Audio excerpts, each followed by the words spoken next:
ఇప్పుడు 2 పద్ధతులు ఉన్నాయి. మన కర్మ ప్రకారం ఆల్రెడీ మనిషి వస్తారంటారు. వస్తాను సార్. ఆ కర్మని కడుక్కోవటానికి, కర్మని తీసేయటానికి మార్గాలు ఏమైనా కనుక్కున్నారా? కనుక్కున్నా సార్.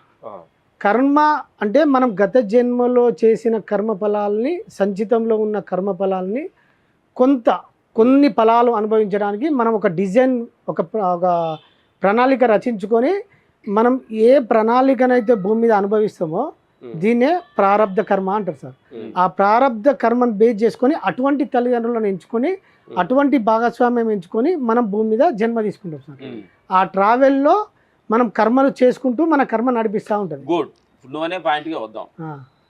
గత జన్మలో కర్మ చేశాడు, ఈ జన్మలో అలాంటి తల్లిదండ్రులు సెలెక్ట్ చేసుకుని వచ్చాడు, అలాంటి భార్యను తీసుకుని వచ్చాడు, అలాంటి పిల్లల ద్వారా వచ్చాడు, అలాంటి ఏదో నీ జాబ్ కండక్టర్ మేము ఫైట్ మాస్టర్ జాబ్ తీసుకుని వచ్చాం. Okay sir. గత జన్మ కర్మే కదా. అవును సార్. గత జన్మలో తీసుకోవాలని వచ్చాం కదా, మరి అక్కడ ఎందుకు ఆపోజిట్ ఏం జరుగుతుంది? కర్మ ప్రకారం వచ్చాం కదా, కర్మ బాగానే జరగాలి కదా. అదే ప్రశ్న మొదలైంది సార్. అదే ప్రశ్న మొదలైంది. ఏం చదువుతా నేను అడిగా. అదే ప్రశ్న. ఆయన కర్మ ప్రకారమే వచ్చినప్పుడు కర్మ ఆపోజిట్ ఎందుకు వెళ్తుంది? ఆపోజిట్ డైరెక్షన్ ఎందుకు వెళ్తుంది? కర్మ ఆపోజిషన్ డైరెక్షన్. మనం భూమి మీద ఉన్నప్పుడు భౌతిక కోరికలలో లీనమై ఉన్నాం సార్. అసలు మన జీవితం కర్మ ప్రకారమే పోతుంది. కానీ నేనేమనుకుంటున్నా, నా కర్మ నడిపిస్తలేదు, నేను జీవిస్తున్నా, నేను కర్మ చేస్తున్నా అనుకుంటున్నా సార్. కానీ వాస్తవానికి నా కర్మ నడిపిస్తుంది నన్ను. నా కర్మ నా బుద్ధిని డైరెక్షన్ చేస్తుంది. బుద్ధి నా చేతులలో ఉన్నది అని నేను భ్రమిస్తున్నా సార్. ఇప్పుడు ఆ కర్మను అనుసరించి నడుచుకోవటం మంచిదా, కర్మకి మనం వ్యతిరేక నడుచుకుంటున్నావా? కర్మ అంటే దాన్ని మేము అనుకుంటున్నాం అంటే, ఇప్పుడు ఒక సినిమా తీయాలనుకుంటే డైరెక్టర్ ఉంటాడు. అవును సార్. ఒక సినిమా కథ క్రియేట్ చేసుకుంటున్నాడు, ఆ కథలో హీరో అలా వచ్చాడు ఎలా వచ్చాడు అనుకుంటున్నా ఒక డైరెక్షన్ చేస్తున్నాడు. అవును సార్. అట్లే భగవంతుడు నేను అంటున్నా, భగవంతుడు లెక్కగలుదాం, ఆడియన్స్ పాయింట్ ఆఫ్ నేను అడుగుతాను. భగవంతుడే అసలు ఈ కర్మ సిద్ధాలు ఎందుకు పెట్టాడు ఆయన? నేను అన్నా అందరూ కరెక్ట్ గా ఉండాలి. మనిషి పెట్టుకుందా, భగవంతుడు పెట్టిందా? ఇది అంటే సృష్టి తన రచనలో ఒక పద్ధతి ప్రకారం ఈ సృష్టి జరుగుతుంది సార్. దీన్నే మనం శివుని ఆజ్ఞ లేనిదే చీమైన కుట్టదు అంటది. అంటే శివుని ఆజ్ఞ అంటే ఇక్కడ భగవాన్ రమణ మహర్షి ఏం చెప్తారంటే, కర్త ఆజ్ఞయే ప్రాప్యతే ఫలం. అంటే కర్త యొక్క ఆజ్ఞ ప్రకారమే నీకు ఫలితం వస్తుంది అని అర్థం. సో రమణ మహర్షి నాకు ఏం చెప్పిందంటే, ఇక్కడ శివుని ఆజ్ఞ లేనిదే అని మనం వాడుతున్నాం, సొసైటీ వాడుతుంది కదా, మరి భగవాన్ నాకు ఇట్లా కర్త యొక్క ఆజ్ఞ అని ఎందుకు వాడిననే ప్రశ్న నా లోపల ఉత్పన్నమైంది సార్. కర్త అంటే ఎవరిక్కడ? యజమాని. ఇప్పుడు మనకి ఎవరైతే పని ఇస్తారో పని ఇచ్చిన వారు యజమాని. ఇప్పుడు మనకు ఫలితం ఎవరు ఇస్తుంది సార్? యజమానే ఇస్తుంది ఫలితం. కానీ ఫలితం యజమాని నిర్ణయిస్తలేదు, ఫలితం సిస్టమ్ నిర్ణయిస్తుంది. ఇప్పుడు నేను ఈ సంస్థలో ఉద్యోగం చేస్తున్నా సార్. నా ఉద్యోగంలో నాకు సంస్థ జీతం ఇస్తుంది, కానీ జీతాన్ని నిర్ణయించేది సంస్థ కాదు. సంస్థలో ఉన్న ఒక సిస్టమ్ అంటే ధర్మం, ఒక పద్ధతి. ఏ వ్యక్తికి ఎంత జీతం ఇవ్వాలనో ఒక పద్ధతి ప్రకారం ఉంటుంది. ఆ పద్ధతే ప్రకృతిలో కూడా కొన్ని పద్ధతులు ఉంటాయి. అంటే దీన్ని మనం ప్రకృతి ధర్మాలు, కాస్మిక్ రూల్స్ అనొచ్చు. ఆ కాస్మిక్ రూల్స్ ప్రకారం ఎవరెవరు ఏ కర్మలో ఉన్నారో ఆ కర్మకు సంబంధించిన జోన్లో ఉంటారు సార్. ఇప్పుడు ఫర్ ఎగ్జాంపుల్ బెడ్రూమ్లో ఉన్నప్పుడు ఒక మైండ్ సెట్ ఉంటుంది, హాల్లో ఉన్నప్పుడు ఒక తీరు ఉంటుంది సార్. ఇప్పుడు మనం ఉన్నప్పుడు ఈ స్పిరిచువల్ పార్ట్లో ఉన్నాం. సో కర్మ జోన్లో ఈ పుట్టినప్పటి సంది ఆ ప్రణాళికను బేస్ చేసుకొని ఆ విద్యా వ్యవస్థలో ఆ బాబు ఉంటాడు. ఆ ప్రారబ్ధ కర్మం బేస్ చేసుకునే జీవితం కొనసాగుతున్నప్పుడు సంబంధించిన వ్యక్తులు తన జీవితంలోకి రావడం జరుగుతుంది. అది బ్యాడ్ కానీ గుడ్ కానీ. ఇప్పుడు నేను బ్యాడ్ కర్మ జోన్లో ఉన్నాను అనుకోండి, నాకు సంబంధించి నేను ఒక 10 లక్షలు లాస్ కావాలి. సంబంధించిన వ్యక్తులు నాకు ముందే నా జీవితంలోకి ప్రవేశించి నేను వాళ్ళ స్నేహితులుగానో లేకపోతే రిలేషన్షిప్లో బంధువులుగానో ఉంటారు వాళ్ళు. కానీ నాకు తెలియదు, నేను మాయలో ఉన్నగా. ఇక్కడ నా మనసు అనేది నేను మనసు ఉండడం వల్ల నేనే చేస్తున్నా అని అనుకుంటున్నా.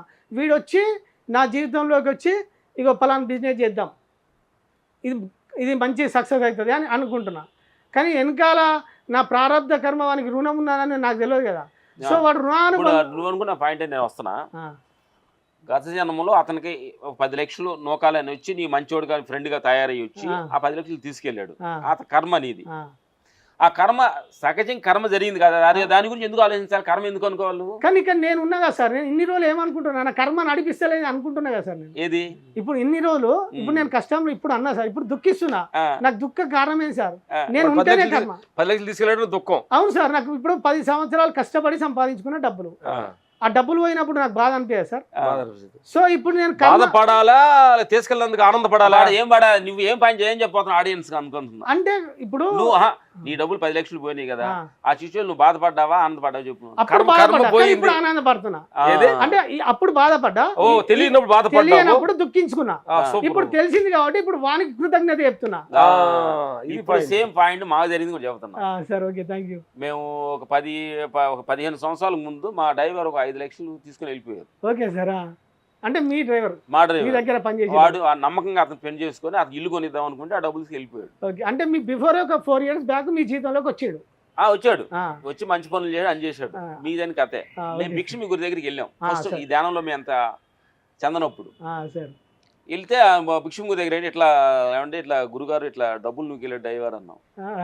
వాడు మంచి పని చేశాడు, వాడికి ఏదో మీ ఛానల్ మీ పోయిన ఛానల్ అప్పు ఉందా వాడు తీసుకుని వెళ్ళాడు అన్నాడు. ఇదేంటి మమ్మల్ని ఏదో ఓదారుస్తాడు, వాడు ఎక్కడ ఉంటాడో పట్టెత్తాడేమో ఐడియా ఇస్తాడేమో అనుకున్నాం, కానీ మంచి పని చేశాడు అనగా షాక్ తిన్నాం. Okay sir. అట్లా ఆ కొన్నాళ్ళ తర్వాత మా అనుములోకి వచ్చిన తర్వాత ఇప్పుడు అతను ఎక్కడైనా దొరికితే వాడు కాలు మొక్కి థ్యాంక్స్ చెబుదామంటే దొరకలేదు ఇప్పుడు ఇంతవరకు.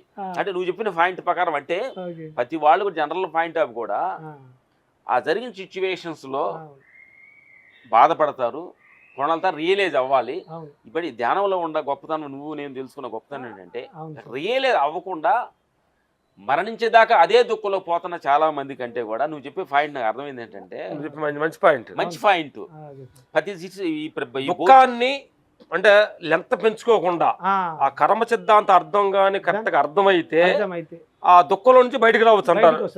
మంచి పాయింట్. నువ్వు వచ్చావు కాబట్టి అందరు రావచ్చు అనేది స్ట్రాంగ్ సిద్ధాంతం. ఇప్పుడు నా ఉద్దేశం ఏంటంటే నేను మా అబ్బాయి చనిపోయిండు, డబ్బు లాస్ అయినా, సో అంత దుఃఖాన్ని ఇలా పోగొట్టుకొని ఆనందంగా జీవిస్తున్నా.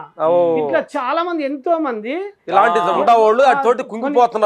చాలా మంది సత్యం తెలియక ఈ కర్మ సిద్ధాంతం మీద అవగాహన లేక మీలాంటి గురువులు బోధిస్తున్నా దాన్ని పరిశీలించకుండా ఇంకా దుఃఖంలో మునిగిపోతారు సార్. దాని నుంచి ప్రేక్షక దేవుళ్ళకి కూడా ఇది బాగా మంచి అని మనం మంచి పాయింట్ మేము అనమాట. చాలా మంది ఇలాంటి ఆస్తులు కానీ అంటే రుగ్మతుల్లో కూడా నాకు ఎందుకు వచ్చిందని కర్మంతో దుఃఖానికి గురి అవుతున్నారు. అది కర్మ వల్ల వచ్చింది, కర్మ కరుగుతున్న భావన ప్రతి మనిషి కానీ నెమిరేసుకొని దాన్ని కానీ పశ్చాత్తాపడితే ఆ దుఃఖం నుంచి బయటకు రావచ్చు అనే పాయింట్ మీరు చెబుతున్నారు. తర్వాత ఇంకో పాయింట్ ఏంటంటే ఒక మొగుడు పెళ్ళం చాలా మంది ఒక గయాళ్ళ పెళ్ళం అవుతుంది. ఆ పెళ్ళంతో డేగలాగిన కర్మ అని అతను అంటే చాలా వదులుకోలేక ఆవిడతో జీవించలేక నరక వేదన పడతాడు. దానికి ఏమి ఇస్తారు సొల్యూషన్ మీరు? అంటే ఇద్దరు కర్మ లింక్ అయి ఉంటారు సార్. సో ఇక్కడ కర్మకు సహాయ కర్మ ఉంటది. ఇప్పుడు నేను అనుభవించిన దానికి నా ఫ్రెండ్ వస్తేనే అనుభవిస్తా, సో ఆయన రాకపోతే నేను అనుభవించాను కదా సార్. సో ఇక్కడ భార్య వల్ల ఈయన ఏదో ఏదో ఇతరుని ఇబ్బంది పెట్టిన కర్మ ఉన్నది. సో ఈయన మామూలుగా సొసైటీలో వేరే వ్యక్తి ఇబ్బంది పెడితే పడడు, సో ఈయన భార్య రూపంలో వస్తాడు. అది ఆ పాత్ర వస్తుంది, వచ్చి భార్య అని హింసిస్తా ఉంటది.